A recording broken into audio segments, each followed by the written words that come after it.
दोस्तों, कहानी की शुरुआत साल 1968 से होती है, जहां पर हम दो डॉक्टर्स को देखते हैं जो अपने इंटरव्यू में बताते हैं कि किसी बाहर देश में एक बहुत ही खतरनाक फंगस आ गया है जो कि इंसानों के शरीर में जाकर उनके दिमाग को अपने वश में कर लेता है और उन्हें अपने आप चलाता है और इंसानों के शरीर का आकार भी बदल जाता है। साथ ही वो डॉक्टर सभी को बताते हैं कि इस फंगस या फिर वायरस का कोई इलाज भी नहीं है और अगर ये हमारे देश में आ गया तो सभी लोग खत्म हो जाएंगे। डॉक्टर की बात सुनकर सभी लोग परेशान हो जाते हैं। अब इसके बाद कहानी साल 2003 में आती है, जहां पर हम सारा नाम की एक लड़की को देखते हैं जो अपने डैड जियोल के साथ रहती है।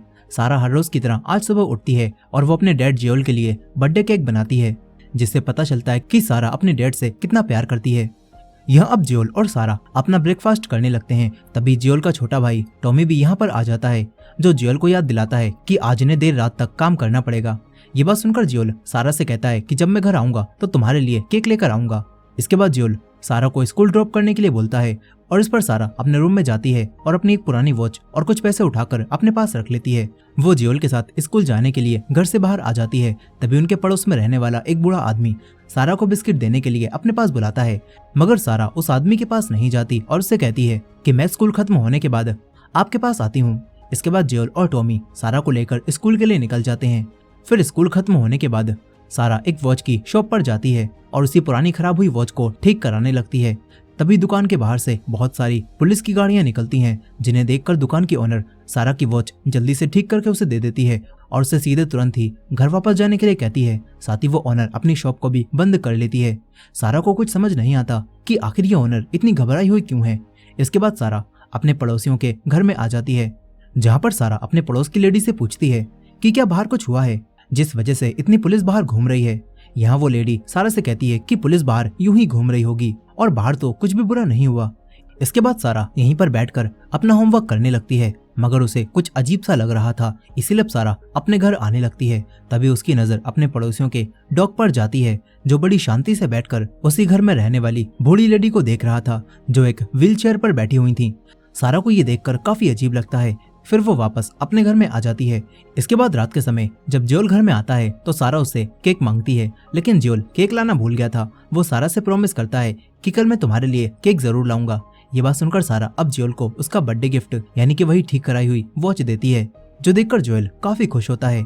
इसके बाद ये दोनों एक साथ बैठकर टीवी देखने लगते हैं और सारा टीवी देखते देखते ही यहाँ पर सो जाती है। अब तभी जियोल के पास टॉमी की कॉल आती है और टॉमी जियोल को बताता है कि मुझे पुलिस ने पकड़ लिया है और तुम्हें मुझे आज ही छुड़ाना होगा, वरना तो हॉलीडे होने की वजह से मैं जेल में काफी दिनों के लिए अटक जाऊंगा। ये बात सुनकर जियोल सारा को उसके रूम में सुला देता है और खुद टॉमी को छुड़ाने के लिए चला जाता है। तभी थोड़ी देर बाद घर के बाहर काफी ज्यादा शोर होने लगता है और इससे सारा की घबरा कर आंख खुल जाती है। सारा अब पूरे घर में अपने डैड को ढूंढती है, लेकिन जियोल उसे कहीं भी दिखाई नहीं देता। इससे सारा काफी ज्यादा परेशान हो जाती है। तभी वो अपने घर के बाहर अपने पड़ोसियों के डॉग को देखती है। सारा अपने घर से बाहर निकलती है, जहाँ पर उसे आसमान में काफी बड़े बड़े प्लेन उड़ते हुए दिखाई देते हैं। सारा को समझ नहीं आता कि आखिर यहाँ पर क्या चल रहा है। इसके बाद सारा उसी डॉग को लेकर अपने पड़ोसियों के घर में जाने लगती है, मगर वो डॉग सारा को छोड़कर भाग जाता है और अपने घर में नहीं जाता। इसके बाद सारा अकेले ही घर में जाती है, जहाँ पर उसे वही बूढ़ा आदमी घायल दिखाई देता है। साथ ही यहाँ पर वो बूढ़ी लेडी को भी देखती है, जो कि व्हील चेयर पर बैठी थी और अब उनके मुंह के अंदर से अजीब सी चीज निकल रही होती है। वो लेडी सभी को काट रही थी। साथ ही वो लेडी सारा पर भी हमला करती हैं। सारा जल्दी से भागकर घर के बाहर निकलती है। तभी उसके पास जोएल भी आ जाता है, जो कि सारा को जल्दी से कार के अंदर बिठाता है और उस पर हमला करने वाली उसी लेडी को मार देता है। इसके बाद जोएल और टॉमी सारा को लेकर यहाँ से भागने लगते हैं।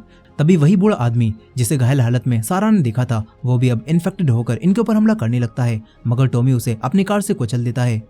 यहाँ हमें पता चलता है कि वही फंगस या फिर वायरस इन लोगों के शहर में भी पहुंच गया है, जिसके बारे में कुछ सालों पहले वो डॉक्टर्स बात कर रहे थे, और वही वायरस यहाँ पर लोगों को ऐसा बना रहा है।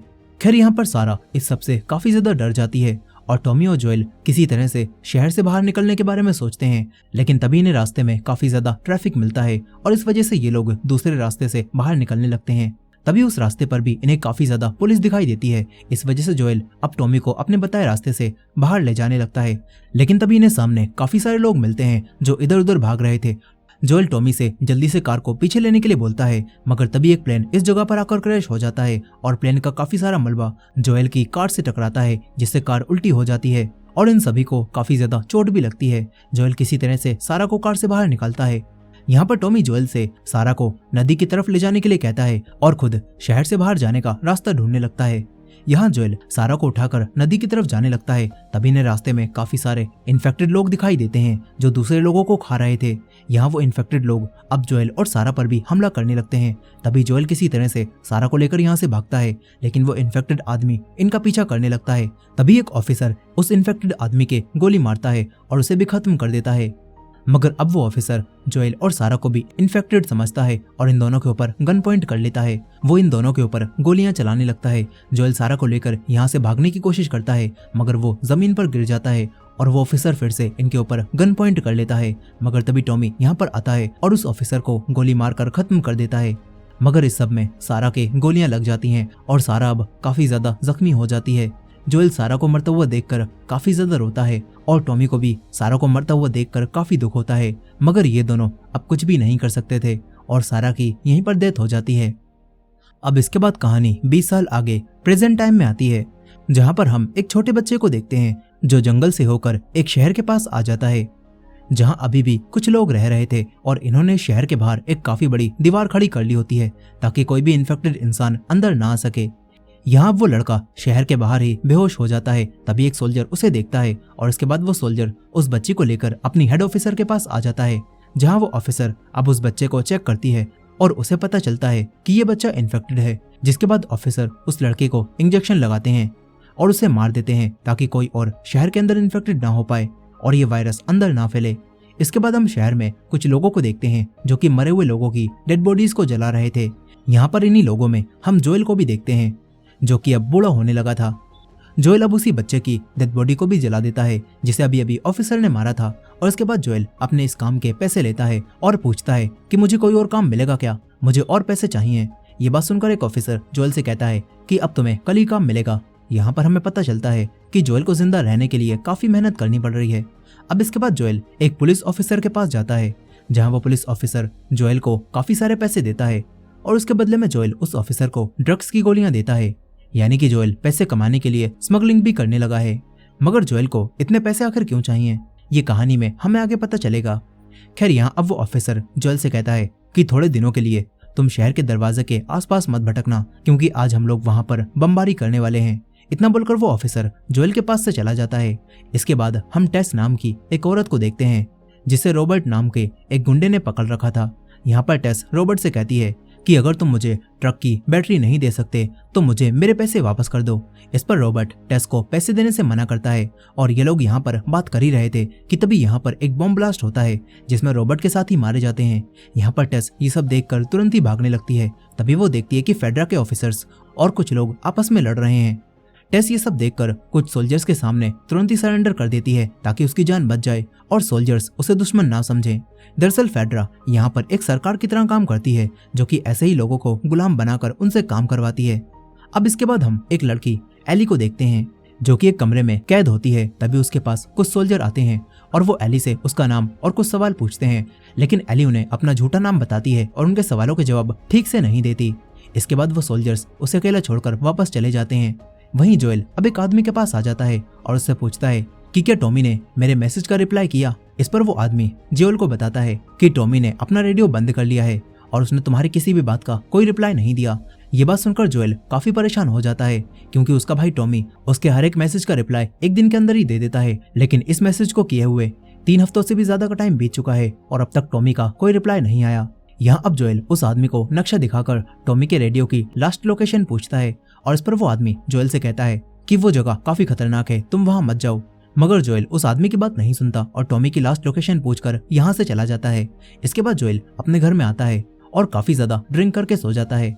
फिर जोएल की सुबह जब आंख खुलती है तो तब उसके सामने टेस बैठी हुई थी और ये दोनों एक दूसरे को जानते थे। यहाँ पर ये दोनों एक साथ ही रह रहे थे और जोएल टेस की लगी हुई चोटों को देखता है और टेस उसे बताती है कि मुझे कुछ गुंडों ने घेर लिया था जिसमें मुझे ये चोट लग गई।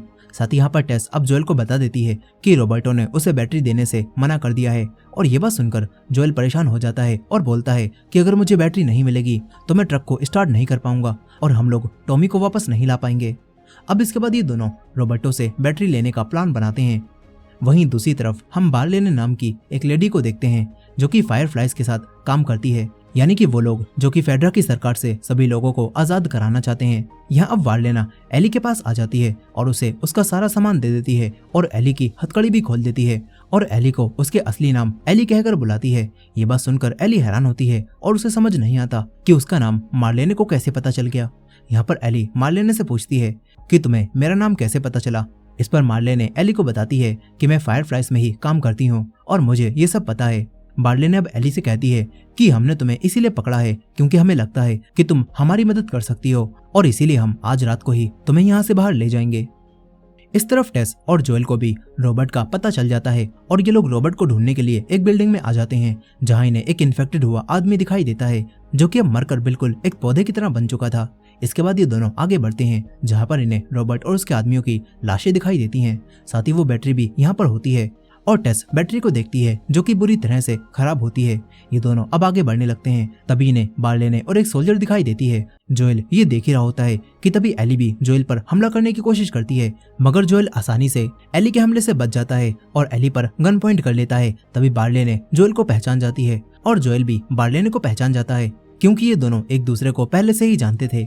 यहाँ पर हमें पता चलता है कि मार्लेने ने ही रॉबर्टो और उसके आदमियों को मारा है जिसमें मार्लेने को भी काफी ज्यादा चोट लग चुकी है। और अब मार्लेने जोएल से कहती है कि जोएल अगर तुम फेडरा के सोल्जर्स से बचते हुए हमारे पुराने फायरफ्लाइज के कैंप तक एली को पहुंचा दोगे तो मैं तुम्हें वहां से सब कुछ दिलवा दूंगी जिससे तुम टॉमी तक आराम से पहुंच पाओ, यानी कि ट्रक, पेट्रोल और काफी सारी चीजें। मार्लेने की ये बात जोएल और टेस मान लेते हैं और मार्लेने से डील कर लेते हैं और कहते हैं कि अगर एली को वहां पहुंचाने के बाद हमें ट्रक नहीं मिला तो हम एली को वहीं पर मार देंगे। यहाँ अब मार्लेने एली को जोएल और टेस के साथ अपनी फायरफ्लाइज की टीम के पास भेज देती है। फिर इसके बाद जोएल और टेस एली को लेकर अपने घर में आ जाते हैं और रात होने का इंतजार करने लगते हैं ताकि वो अंधेरे में एली को लेकर दीवार पार कर सकें और इस शहर के बाहर जा पाएं। यहाँ पर एली एक बुक को पढ़ती है जिससे उसे जोएल के दोस्त बिल और फ्रैंक के बारे में पता चलता है। एली जोएल से पूछती है कि बिल और फ्रैंक कौन है, लेकिन जोएल उसे कुछ भी नहीं बताता और सो जाता है।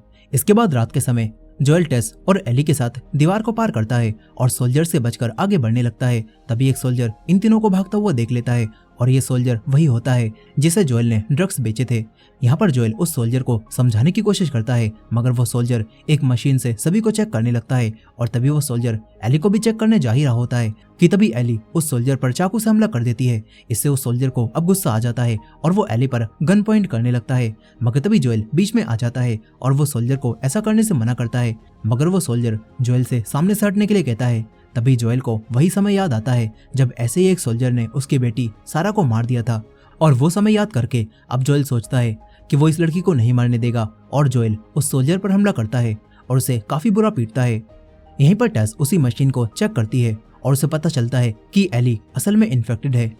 यहीं पर एली जोएल और टेस को अपना जख्म दिखाती है और बोलती है कि मुझे 3 हफ्ते पहले इन्फेक्टेड हुए ज़ॉम्बी ने काटा था लेकिन मैं अभी भी ठीक हूँ।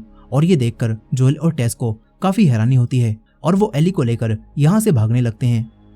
अब इसके बाद कहानी फिर से पास्ट साल 2003 में जाती है जहाँ ये वायरस फैलने से पहले एक डॉक्टर जब एक होटल में बैठकर खाना खा रही थी तो तभी उन डॉक्टर के पास 2 पुलिस ऑफिसर आते हैं और उन डॉक्टर को अपने साथ एक लैब में ले आते हैं और उन डॉक्टर को कुछ वायरस के सैंपल दिखाते हैं। साथ ही ये ऑफिसर उन लेडी को एक मरी हुई लेडी भी दिखाते हैं और उसका चेकअप करने के लिए कहते हैं। यहाँ पर ये डॉक्टर उस मरी हुई लेडी के पास जाती हैं और उसका पैर देखती हैं जिस पर किसी ने काटा हुआ था। डॉक्टर अपने ब्लेड से उस लेडी के पैर पर एक और कट लगाती हैं जिसके अंदर उन्हें कुछ अजीब सी चीज दिखाई देती है।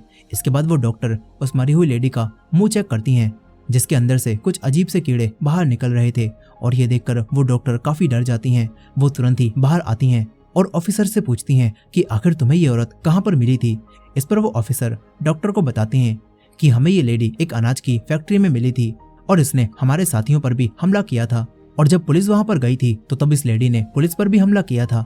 ये सुनकर वो डॉक्टर ऑफिसर से कहती हैं कि जिस इंसान ने इसे काटा था वो अभी भी आजाद है क्या। इस पर ऑफिसर डॉक्टर से कहते हैं कि हाँ, वो अभी भी आजाद है और हमारे कुछ पुलिस ऑफिसर्स भी अभी मिसिंग हैं। ये बात सुनकर डॉक्टर और घबरा जाती हैं। डॉक्टर उन ऑफिसर से कहती हैं कि मैंने अपनी पूरी जिंदगी में ऐसा वायरस कभी भी नहीं देखा और इस वायरस का कोई इलाज भी नहीं है। यहाँ पर वो डॉक्टर ऑफिसर से कहती हैं कि अगर तुम्हें इस वायरस को फैलने से रोकना है तो तुम्हें उस पूरे शहर को बॉम्ब से ब्लास्ट करना होगा जहाँ पर एक भी इन्फेक्टेड इंसान मिला है और तुम्हें सभी लोगों को मारना होगा ताकि ये वायरस और ना फैल पाए। ये बात बोलकर डॉक्टर अब रोने लगती हैं और कहती हैं कि मुझे मेरे घर ले चलो, मैं अपनी फैमिली के साथ कुछ समय और बिताना चाहती हूँ। अब इसके बाद कहानी वापस प्रेजेंट में आ जाती है, जहाँ पर एली जब नींद से जागती है तो तभी जोएल एली पर गन पॉइंट करता है और एली का हाथ देखता है जिस पर इन्फेक्टेड इंसान यानी कि ज़ॉम्बी के काटने का निशान होता है। और अब एली इन दोनों को बताती है कि मुझे काफी दिनों पहले एक ज़ॉम्बी ने काटा था, जिसके बाद मुझे बार्लेने ने कैद कर लिया और ये जानने के बाद भी कि मैं इन्फेक्टेड हूँ, उसने मुझे नहीं मारा और जिंदा ही छोड़ दिया। ये बात सुनकर जोएल और टेस को समझ नहीं आता कि बार्लेने ने एली को जिंदा क्यों छोड़ा। यहाँ पर टेस जोएल से कहती है कि हमें एली को मार देना चाहिए, मगर जोएल ऐसा करने से मना कर देता है। यहीं पर अब टेस एली से पूछती है कि आखिर बार्लेने तुम्हें फायरफ्लाइज के पास क्यों भेजना चाहती है। इस पर एली अब इन दोनों को बताती है कि बार्लेने मुझे बेस कैंप भिजवाना चाहती है, जहाँ पर काफी सारे डॉक्टर्स हैं और उन्हें लगता है कि वो मेरे खून से इस वायरस का इलाज बना सकते हैं क्योंकि मैं इन्फेक्टेड नहीं होती। ये बात सुनकर अब जोएल और टेस एली को लेकर फायरफ्लाइज के कैंप तक जाने का फैसला करते हैं ताकि इन्हें एली के बदले में ट्रक मिल सके। अब इसके बाद इन्हें रास्ते में बड़ी बड़ी बिल्डिंग्स गिरी हुई दिखाई देती हैं। यहाँ टेस एली से पूछती है कि आखिर तुम्हें ज़ॉम्बीज ने कैसे काटा था। इस पर एली टेस को बताती है कि मैं एक मॉल में अटक गई थी और मुझे वहीं पर एक ज़ॉम्बी ने काट लिया। साथ ही एली टेस को बताती है कि वो अनाथ है और उसका इस दुनिया में कोई भी नहीं है। यहाँ अब ये सभी लोग बिल्डिंग से होकर कैंप की तरफ बढ़ने लगते हैं और एली रास्ते में चलते हुए मस्ती भी करती है क्योंकि आखिरकार अभी भी वो बच्ची थी और उसके अंदर अभी भी बचपना था। मगर तभी उसके सामने एक कंकाल आ जाता है जो देखकर एली काफी डर जाती है, लेकिन जोएल उसे लेकर आगे बढ़ने लगता है। तभी इनके सामने एक बंद हुआ रास्ता आ जाता है। टेस आगे जाती है और जोएल और एली के लिए रास्ता साफ करने लगती है।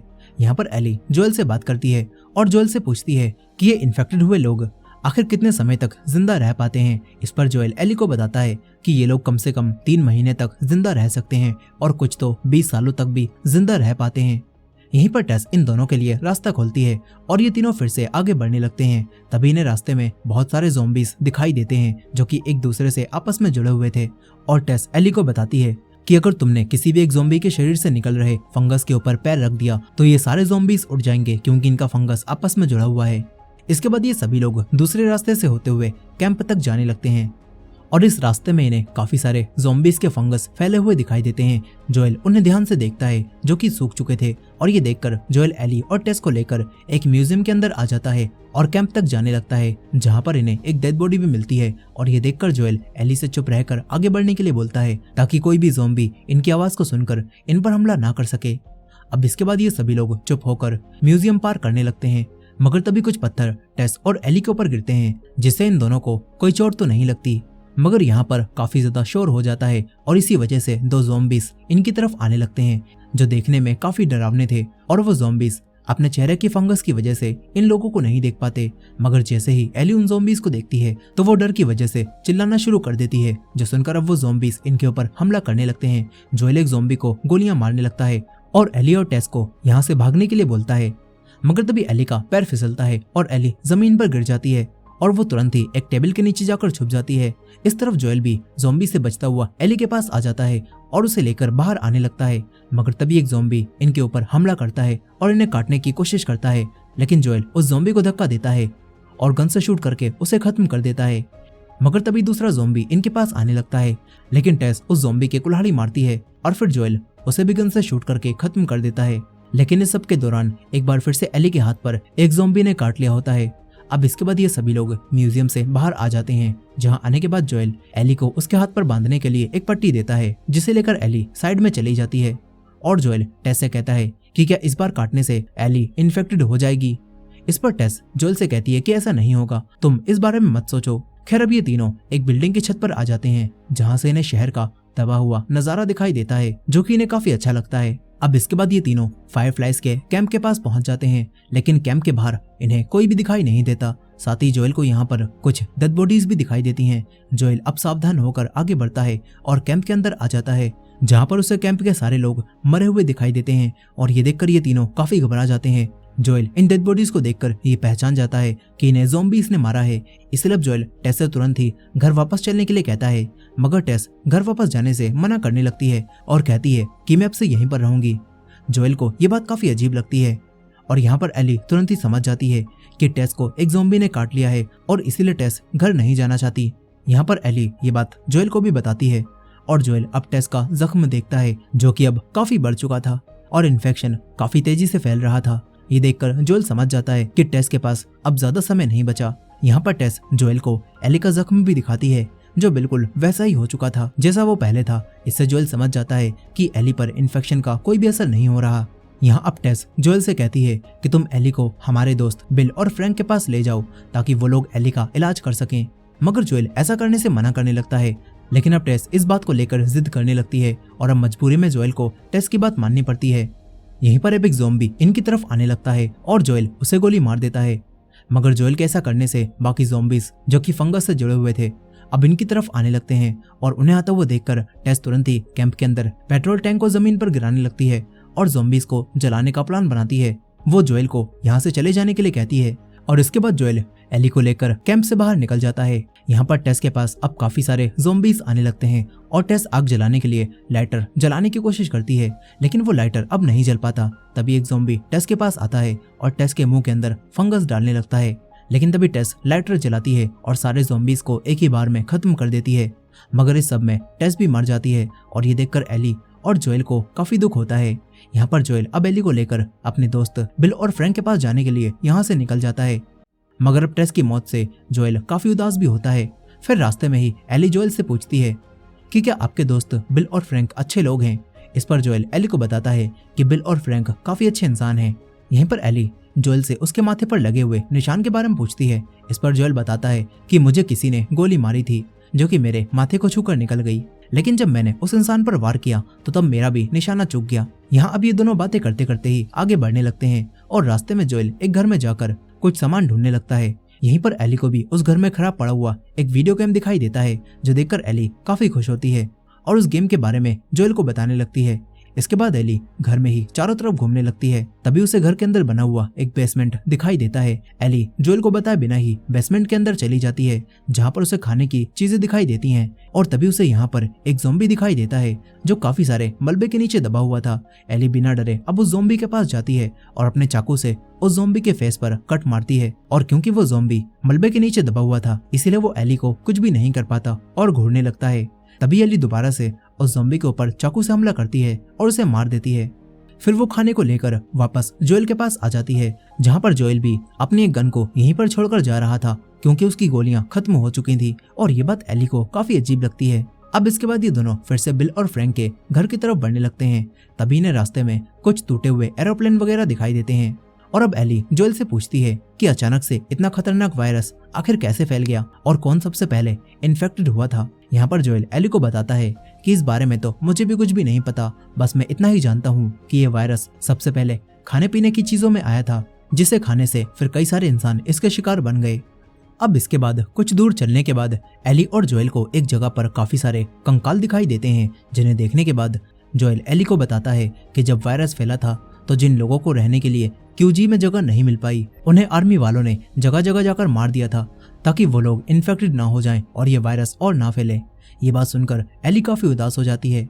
अब इसके बाद कहानी फिर से 2003 में जाती है जहां पर हम एक आदमी को देखते हैं जो कि एक गन लेकर अपने घर से बाहर निकलता है और आसपास चेक करने लगता है। इसके बाद वो आदमी अपनी कार के पास आकर काफी सारी दुकानों में जाता है और काफी सारा सामान इकट्ठा करता है। साथ ही वो आदमी अपने घर के चारों तरफ एक ट्रैप भी बिछाता है ताकि कोई भी उसकी तरफ आए तो वो फंसकर मर जाए। और वो आदमी अपनी जरूरत का हर सामान इकट्ठा करके अपने घर को भी चारों तरफ से जाल की दीवार से ढक लेता है। और ये आदमी कोई और नहीं बल्कि प्रेजेंट टाइम में जोएल का दोस्त बिल ही होता है जो कि अभी जोएल को नहीं जानता था। यहाँ पर अब बिल आराम से बैठकर खाना खा रहा होता है तो तभी उसके घर की तरफ एक ज़ॉम्बी आने लगता है, मगर वो ज़ॉम्बी बिल के बिछाए हुए जाल में फंस जाता है और एक गन चलती है और वो ज़ॉम्बी खुद ही मर जाता है। अब इसके बाद कहानी साल 2007 में आती है जहाँ बिल अभी भी अकेले ही उसी घर में रह रहा होता है और उसे यहाँ पर रहते हुए 4 साल बीत चुके थे, लेकिन उसे जरा भी खरोच भी नहीं आई होती। फिर इसके बाद जब एक दिन बिल अपने गैराज में काम कर रहा था तो तभी उसे घर के बाहर से किसी के होने की आवाज आती है। बिल अपनी गन को लेकर बाहर आ जाता है जहां वो देखता है कि एक आदमी बड़े से गड्ढे में गिरा हुआ है। यहाँ वो आदमी बिल से मदद मांगता है और बताता है कि मैं अपने कुछ साथियों के साथ क्यूजी रहने के लिए जा रहा था, लेकिन मेरे सारे साथी मारे गए और अब मैं यहाँ पर फंस चुका हूँ। यहाँ पर बिल उस आदमी की सारी बातें सुनता है और उसे गड्ढे से बाहर निकालने के लिए एक सीढ़ी लाता है। इसके बाद वो आदमी जब बाहर आने लगता है तो तब बिल उसे चेक करता है कि कहीं वो इन्फेक्टेड तो नहीं, और बिल को पता चलता है कि ये आदमी बिल्कुल ठीक है। इसके बाद बिल उस आदमी से चुपचाप यहाँ से चले जाने के लिए कहता है, मगर वो आदमी बिल से कहता है कि मैं काफी दिनों से भूखा हूँ और मैं चलने की हालत में भी नहीं हूँ। ये बात सुनकर अब बिल उस आदमी की मदद करने के लिए तैयार हो जाता है, लेकिन बिल उस आदमी से कहता है कि तुम्हें मुझसे वादा करना होगा कि तुम इस बारे में किसी को भी नहीं बताओगे, ताकि और लोग यहाँ पर ना आ पाए। ये बात सुनकर वो आदमी बिल से प्रॉमिस कर देता है। इसके बाद बिल उस आदमी की मदद करता है और उसे अपने घर में ले आता है। साथ ही बिल उसे अपने कुछ कपड़े भी देता है और फिर वो आदमी काफी दिनों बाद नहाता है। फिर बिल उसे अपने हाथों से बनाया हुआ खाना खिलाता है जो कि उस आदमी को काफी पसंद आता है। साथ ही बिल उस आदमी को पीने के लिए ड्रिंक भी देता है और इसके बाद जब ये दोनों खाना खा लेते हैं तो तब बिल उस आदमी से यहाँ से चले जाने के लिए कहता है, मगर वो आदमी जाने से पहले एक बार बिल के घर में रखा हुआ पियानो बजाने लगता है और बिल भी उसे पियानो बजाने देता है। लेकिन वो आदमी बिल्कुल भी अच्छा गाना नहीं गा रहा था, इसलिए बिल खुद ही उस आदमी को एक गाना गाकर सुनाता है जो कि काफी अच्छा भी होता है। और गाना गाने के बाद बिल रोने लगता है क्योंकि वो अकेला रह रहकर अपने परिवार वालों को मिस करने लगा था और उसे बहुत दिनों बाद कोई एक अच्छा इंसान मिला था। यहाँ अब वो आदमी बिल को अपना नाम फ्रैंक बताता है और बिल को ये आदमी पसंद आ जाता है, जिसके बाद ये दोनों एक साथ रहने लगते हैं। अब कहानी 3 साल आगे यानी कि साल 2010 में आती है, जहाँ पर बिल और फ्रैंक अब भी एक साथ ही रह रहे थे।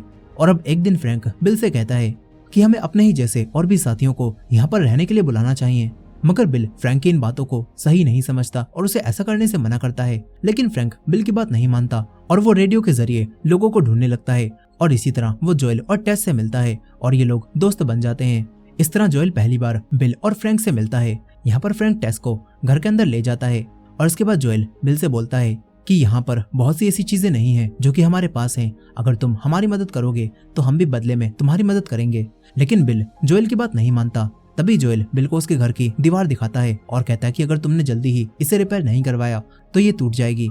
साथ ही जोएल बिल से कहता है कि अगर तुम चाहो तो मैं तुम्हारे लिए मजबूत स्टील ला सकता हूँ जिससे तुम अपनी दीवार ठीक कर पाओगे।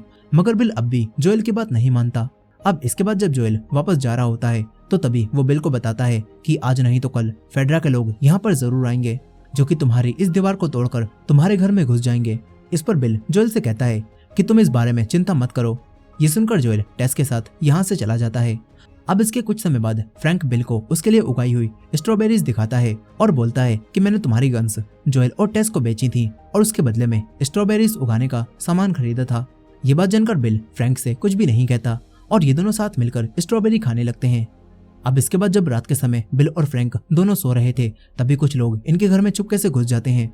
लेकिन जैसे ही वो दीवार को छूते हैं तो तभी बिल के घर की दीवार के पास रखी हुई फायर गन उन लोगों को जलाने लगती है और बिल को भी उनके आने की खबर मिल जाती है। यहीं पर अब फ्रैंक भी घर के बाहर देखता है और जल्दी से गन लेकर बिल के पास आ जाता है। यहाँ पर बिल अकेले ही उन सभी लोगों पर गोलियां चला रहा था और तभी एक गोली बिल के लग भी जाती है। ये देखकर फ्रैंक तुरंत ही बिल को घर के अंदर लेकर आ जाता है और बिल के लगी हुई गोली निकालने लगता है। मगर बिल फ्रैंक से कहता है कि तुम जोएल को यहाँ पर बुला लो क्योंकि तुम मेरे बिना अकेले यहाँ पर नहीं रह पाओगे। लेकिन फ्रैंक बिल को चुप कराता है और वो बिल के लगी गोली निकाल देता है। अब इसके बाद कहानी प्रेजेंट टाइम में आ जाती है जहाँ पर बिल काफी बूढ़ा हो चुका था और फ्रैंक भी बूढ़ा हो रहा था। साथ ही फ्रैंक का एक पैर भी खराब हो गया होता है, लेकिन ये दोनों अब भी एक साथ ही रह रहे थे और बिल फ्रैंक का पूरा ध्यान भी रख रहा होता है। मगर यहाँ पर फ्रैंक दिन प्रतिदिन और भी ज्यादा बीमार होने लगता है और एक दिन जब बिल सोकर उठता है तो देखता है कि फ्रैंक उसके चेयर पर बैठा हुआ है। यहाँ पर फ्रैंक बिल से कहता है कि मैं पूरी रात नहीं सो पाया और ये बात सुनकर बिल फ्रैंक को सुलाने लगता है, मगर फ्रैंक सोने से मना कर देता है और बोलता है कि मैं आज नहीं सो सकता, आज मेरी जिंदगी का आखिरी दिन है। फ्रैंक की ये बात बिल समझ जाता है और बिल काफी उदास हो जाता है। यहाँ पर फ्रैंक बिल से कहता है कि आज बस एक दिन मैं तुम्हारे साथ जीना चाहता हूँ और फ्रैंक बिल को अपनी आखिरी इच्छा भी बताता है और फिर बिल को काफी सारा ड्रग्स देता है और बोलता है कि रात को डिनर के समय तुम ये ड्रग्स मेरे ड्रिंक में मिला देना ताकि मैं आराम से मर जाऊं। यहाँ पर फ्रैंक ये सब इसीलिए कर रहा होता है क्योंकि उसकी बीमारी अब बहुत ज्यादा बढ़ गई होती है और फ्रैंक नहीं चाहता था कि वो और ज्यादा बीमार पड़कर बिल पर बोझ बन जाए, इसलिए फ्रैंक अपनी जान देना चाहता है। यहाँ पर बिल को अब ना चाहते हुए भी फ्रैंक की बात माननी पड़ती है और वो फ्रैंक की आखिरी इच्छा भी पूरी कर देता है। अब इसके बाद रात के समय बिल फ्रैंक के साथ आखिरी बार खाना खाता है और फिर फ्रैंक को ड्रिंक में काफी सारा ड्रग्स मिलाकर देता है और फ्रैंक को वो ड्रिंक पिला देता है। साथ ही वो खुद भी ड्रिंक पीता है और बिल को एक साथ ड्रिंक पीता हुआ देखकर फ्रैंक समझ जाता है कि बिल ने भी अपनी ड्रिंक में पहले ही ड्रग्स मिला लिए थे। फ्रैंक ये बात बिल से पूछता है और इस पर बिल फ्रैंक से कहता है कि अगर तुम इस घर में नहीं रहोगे तो अब मैं भी इस घर में नहीं रह पाऊंगा, इसीलिए मैंने भी अपनी जान लेने का फैसला किया है। अब इसके बाद बिल और फ्रैंक दोनों मरने के लिए एक बेडरूम में चले जाते हैं। फिर इसके कुछ दिनों बाद जोएल भी एली को लेकर बिल और फ्रैंक के घर पहुंच जाता है, जहां पर उसे बिल और फ्रैंक दिखाई नहीं देते। जोएल यहाँ पर बिल और फ्रैंक को ढूंढने लगता है। तभी एली को यहाँ पर बिल का छोड़ा हुआ एक लेटर मिलता है जो कि बिल ने जोएल के लिए ही छोड़ा था। और यहाँ पर एली वो लेटर पढ़कर जोएल को सुनाती है, जिसमें बिल ने अपनी सुसाइड के बारे में सब कुछ लिखा होता है और बताया होता है कि उसकी और फ्रैंक की बॉडी बेडरूम में पड़ी है। साथ ही बिल ने इस लेटर में अपने घर के सभी लॉक्स के पासवर्ड भी लिख दिए होते हैं, क्योंकि बिल जानता था कि जोएल के अलावा कोई भी नहीं है जो कि उसके ट्रैप से बचकर इस घर में घुस पाए।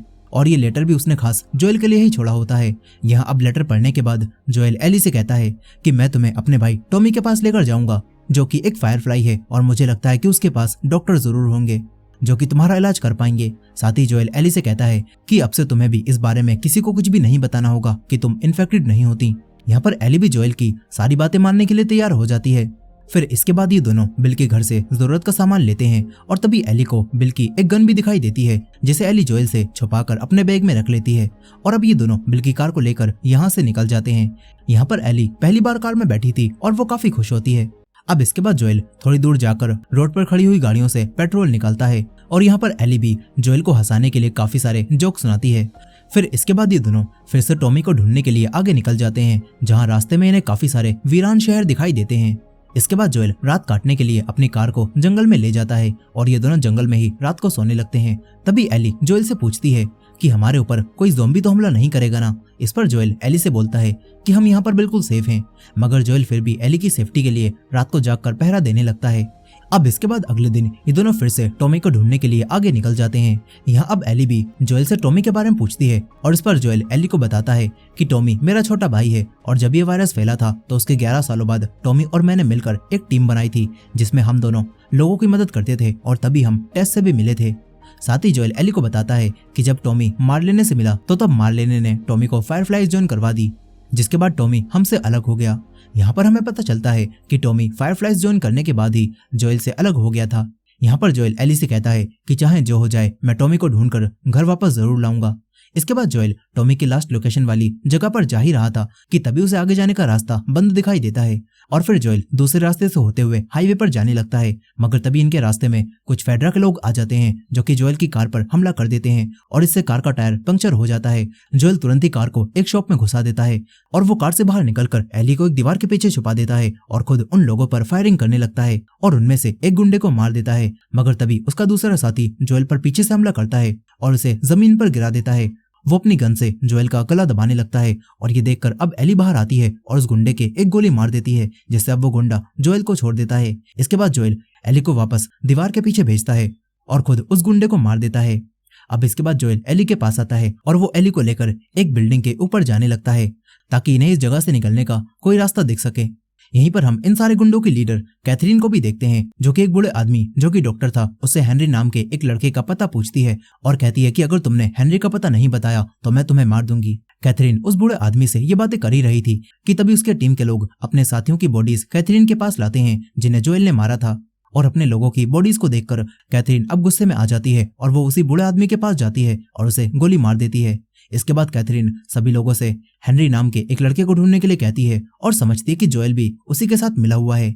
यहाँ अब कैथरीन के सारे लोग जोएल और हेनरी को ढूंढने लगते हैं और जोएल भी छुपकर इन सभी लोगों को दूर से देखता है और समझ जाता है कि ये सभी लोग कोई फेडरा के लोग नहीं हैं, बल्कि ये सभी लोग एक आवारा गैंग है जो कि यहाँ पर अपना आतंक मचा रही है। यहाँ अब जोएल एली को समझाता है और कहता है कि आज के बाद तुम्हें किसी के ऊपर गोली नहीं चलानी, क्योंकि मैं नहीं चाहता कि तुम मेरे लिए किसी की जान लो। जोएल एली से सॉरी भी बोलता है क्योंकि उसे लगता है कि एली ने ये सब उसी की वजह से किया होगा और एली को काफी बुरा लग रहा होगा। मगर एली जोएल को बताती है कि उसने पहली बार किसी पर हमला नहीं किया, बल्कि वो पहले भी कई लोगों को मार चुकी है। और ये बात सुनकर जोएल हैरान होता है। इसके बाद जोएल एली को गन दे देता है और उसे गन पकड़ना भी सिखाता है। साथ ही वो एली को गन को बैग में रखने के लिए बोलता है। वहीं दूसरी तरफ कैथरीन को हेनरी के रहने वाली जगह का पता चल जाता है, मगर जब कैथरीन वहां पर पहुंचती है तो यहाँ पर हेनरी नहीं होता। लेकिन आखिर ये हेनरी कौन है और कैथरीन उसे क्यों ढूंढना चाहती है, इसके बारे में हमें कहानी में आगे पता चलेगा। खैर यहाँ पर कैथरीन को हेनरी के घर के अंदर कुछ ड्राइंग भी दिखाई देती हैं, जिन्हें देखकर कैथरीन समझ जाती है कि हेनरी के साथ उसका छोटा भाई सैम भी छुपा हुआ था। इसके बाद कैथरीन का एक खास आदमी कैथरीन को लेकर एक घर में जाता है जहाँ की जमीन अपने आप ही धंस रही थी और ये देखकर पता चलता है कि जमीन के अंदर कुछ तो अजीब है। और यही चीज देखकर कैथरीन भी रूम को बंद करवा देती है और अपने इस आदमी से इस बारे में किसी और को बताने से मना कर देती है। खैर, इस तरफ जोएल भी रात होने के बाद एली को एक दूसरी बिल्डिंग में लेकर जाता है और ये लोग बिल्डिंग में काफी ऊपर चढ़ जाते हैं ताकि वहां तक रात में कोई भी ना आ पाए। फिर ये लोग एक फ्लोर पर कांच के टुकड़े बिछा देते हैं ताकि अगर कोई यहाँ पर आए तो इन्हें पता चल जाए और फिर ये दोनों यहीं पर सोने लगते हैं। यहीं पर जोएल एली से पूछता है कि तुमने पहली बार किसे मारा था। इस पर एली जवाब नहीं देती और ये बताने से मना कर देती है। फिर यहाँ पर एली जोएल को फिर से हंसाने के लिए जोक सुनाने लगती है और अब जोएल बहुत समय बाद हंसता है और हंसकर जोएल को काफी खुशी भी होती है। फिर इसके बाद जब रात में जोएल सो रहा होता है तो तभी एली उसे उठाती है और जोएल उठता है तो देखता है कि एक बच्चा और एक लड़का उसके ऊपर गन पॉइंट करे हुए हैं। ये देखकर जोएल काफी घबरा जाता है और इसी एंडिंग के साथ the last of us season 1 के 4 एपिसोड्स की कहानी यहीं पर खत्म हो जाती है। दोस्तों, इसके आगे की कहानी को देखने के लिए इस वीडियो को लाइक करना मत भूलिएगा और कमेंट में सेकंड पार्ट लिख दीजिएगा। इसका अगला पार्ट बहुत ही मजेदार होने वाला है, तो उसे देखने के लिए हमारे चैनल को भी सब्सक्राइब करना मत भूलिएगा। मिलते हैं नेक्स्ट पार्ट में।